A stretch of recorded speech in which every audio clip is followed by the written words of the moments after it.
कर्मों की परीक्षा। एक रानी की कहानी। बहुत समय पहले भारतवर्ष में एक समृद्ध और शक्तिशाली राज्य था। इस राज्य का नाम था स्वर्णपुर और इस पर एक दयालु और न्यायप्रिय राजा विक्रमसेन का शासन था। राजा विक्रमसेन की पत्नी रानी पद्मिनी एक असाधारण महिला थीं। वह न केवल अपनी सुंदरता के लिए जानी जाती थीं, बल्कि अपनी बुद्धि, करुणा और धर्म के प्रति अटूट निष्ठा के लिए भी प्रसिद्ध थीं। रानी पद्मिनी का जीवन बचपन से ही असाधारण था। उनका जन्म एक छोटे से गांव में हुआ था और उनके माता पिता दोनों ही ईश्वर के भक्त थे। उन्होंने पद्मिनी को धार्मिक ग्रंथों और दर्शन का ज्ञान दिया और उन्होंने उसे सभी जीवित प्राणियों के प्रति दयालुता और प्रेम का महत्व सिखाया।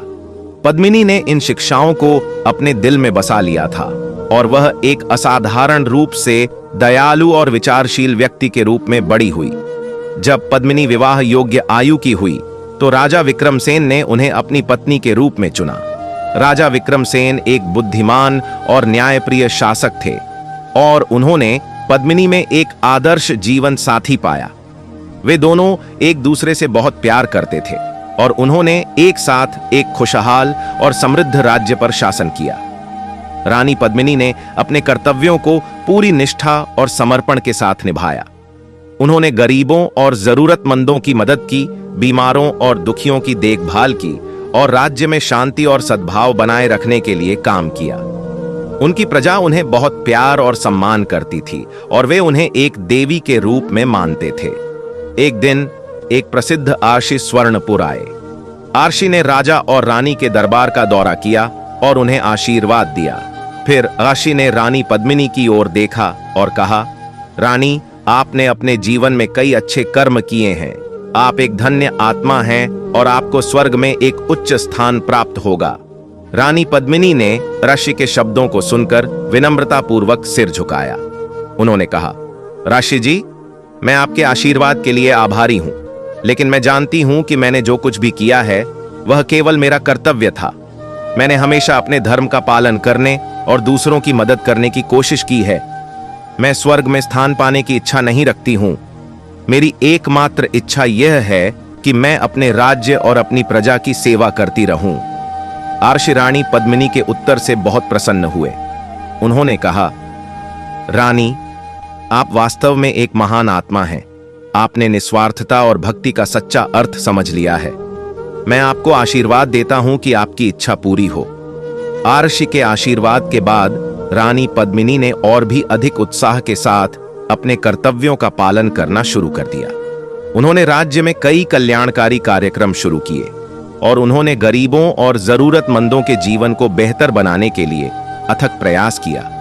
उनकी करुणा और सेवा की भावना ने पूरे राज्य में एक नई चेतना का संचार किया और स्वर्णपुर एक आदर्श राज्य बन गया। कई साल बीत गए और रानी पद्मिनी बूढ़ी हो गईं। उनका शरीर कमजोर हो गया था, लेकिन उनकी आत्मा अभी भी युवा और उत्साही थी। वह जानती थीं कि उनका समय निकट है, लेकिन उन्हें मृत्यु का कोई भय नहीं था। उन्होंने अपना जीवन पूरी तरह से जिया था और उन्होंने अपने कर्तव्यों को पूरी निष्ठा के साथ निभाया था।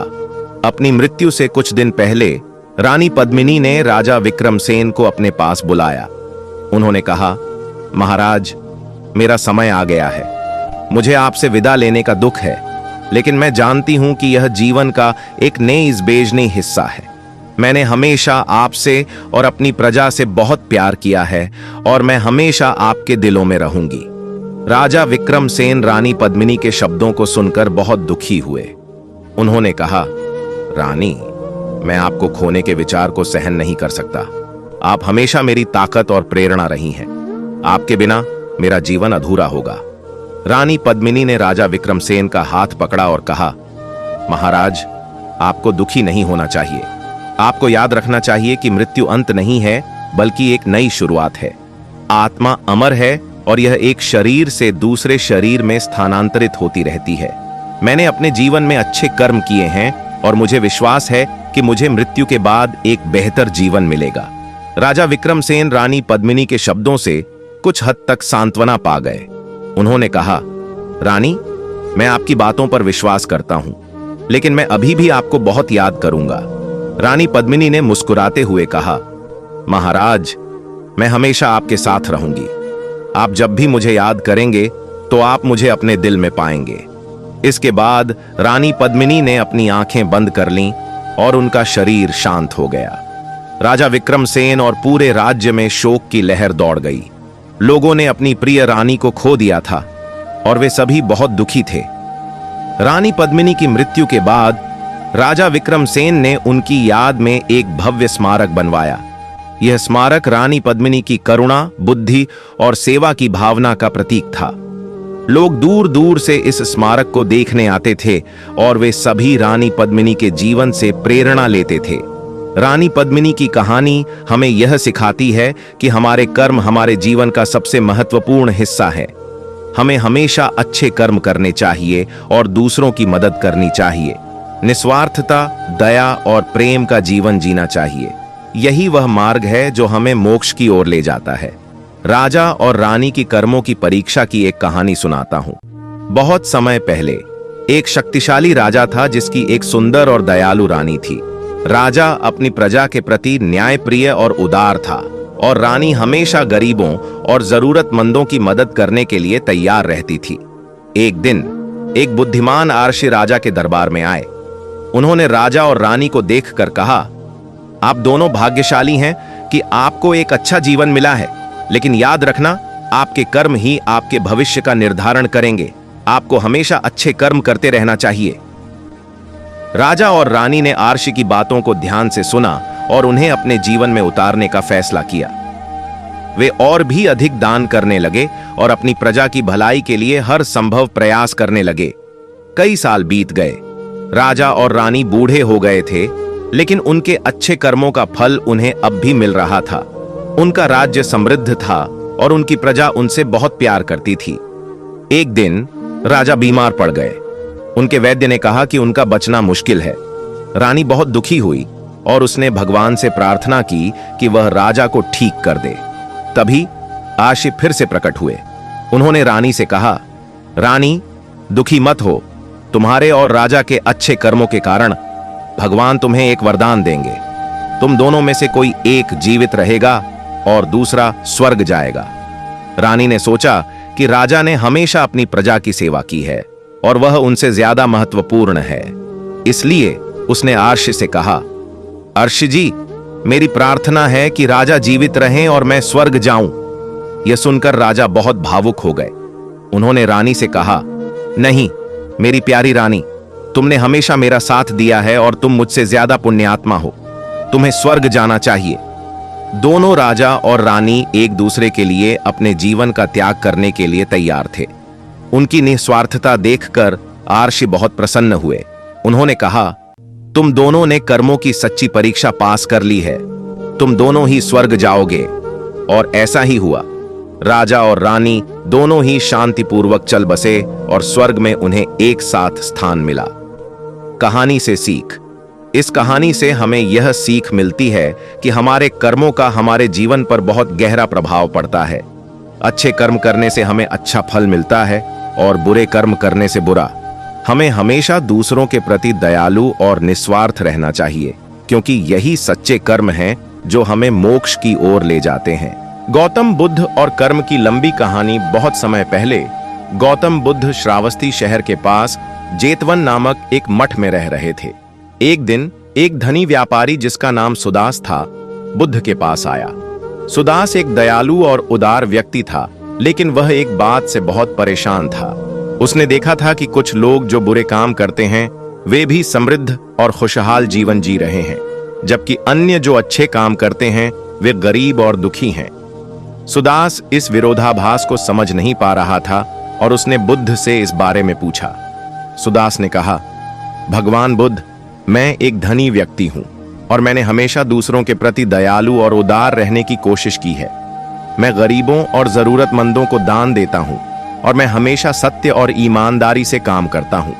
लेकिन मैंने देखा है कि कई दुष्ट और बेईमान लोग भी समृद्ध और सफल हैं। वे झूठ बोलते हैं, धोखा देते हैं और दूसरों को नुकसान पहुंचाते हैं, लेकिन फिर भी वे एक खुशहाल जीवन जीते हैं। कृपया मुझे समझाएं कि ऐसा क्यों होता है। बुद्ध ने मुस्कुराकर उत्तर दिया, सुदास, आप जो देख रहे हैं वह कर्म के जटिल कामकाज का एक उदाहरण है। कर्म एक संस्कृत शब्द है जिसका अर्थ है क्रिया। यह सिद्धांत कहता है कि प्रत्येक क्रिया, चाहे वह शारीरिक हो, मौखिक हो या मानसिक, एक परिणाम उत्पन्न करती है। यह परिणाम इस जीवन में या भविष्य के जीवन में अनुभव किया जा सकता है। सुदास ने पूछा, लेकिन भगवान बुद्ध, यह कैसे संभव है? यदि कोई व्यक्ति इस जीवन में बुरा काम करता है तो उसे तुरंत दंडित क्यों नहीं किया जाता है? और यदि कोई व्यक्ति अच्छा काम करता है तो उसे तुरंत पुरस्कृत क्यों नहीं किया जाता है? बुद्ध ने समझाया, सुदास, कर्म एक जटिल प्रक्रिया है। यह एक बीज की तरह है जिसे बोया जाता है। बीज को अंकुरित होने, बढ़ने और फल देने में समय लगता है। इसी तरह हमारे कर्मों के परिणामों को प्रकट होने में समय लग सकता है।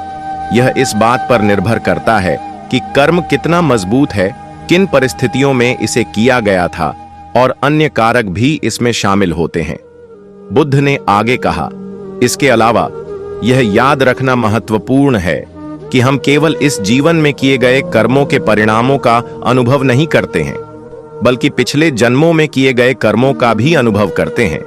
यह एक लंबी श्रृंखला है और हम सभी अपने पिछले कर्मों के परिणामों से बंधे हुए हैं। सुदास अभी भी उलझन में था।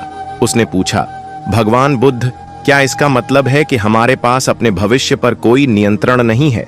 क्या हम केवल अपने पिछले कर्मों के परिणामों को भोगने के लिए अभिशप्त हैं? बुद्ध ने उत्तर दिया, नहीं सुदास, यह सच नहीं है। हमारे पास हमेशा अपने भविष्य को बदलने की शक्ति होती है। हालांकि हम अपने पिछले कर्मों के परिणामों से बंधे हुए हैं, लेकिन हम वर्तमान में अच्छे कर्म करके भविष्य में अच्छे परिणाम बना सकते हैं। यह एक सतत प्रक्रिया है और हमें हमेशा सचेत रहना चाहिए कि हम क्या कर रहे हैं, क्या कह रहे हैं और क्या सोच रहे हैं। बुद्ध ने कर्म के सिद्धांत को और अधिक स्पष्ट करने के लिए एक कहानी सुनाई। बहुत समय पहले एक गांव में दो व्यक्ति रहते थे। एक का नाम राम था और दूसरे का नाम श्याम था। राम एक ईमानदार और मेहनती व्यक्ति था। वह हमेशा दूसरों के प्रति दयालु था और उसने कभी किसी को नुकसान नहीं पहुंचाया था। श्याम एक बेईमान और आलसी व्यक्ति था। वह हमेशा दूसरों को धोखा देता था और उसने कई बुरे काम किए थे। एक दिन गांव में एक महान संत आए। राम और श्याम दोनों संत के दर्शन के लिए गए। संत ने राम को देखकर कहा, राम, तुम एक नेक और धर्मात्मा व्यक्ति हो। तुमने अपने जीवन में कई अच्छे कर्म किए हैं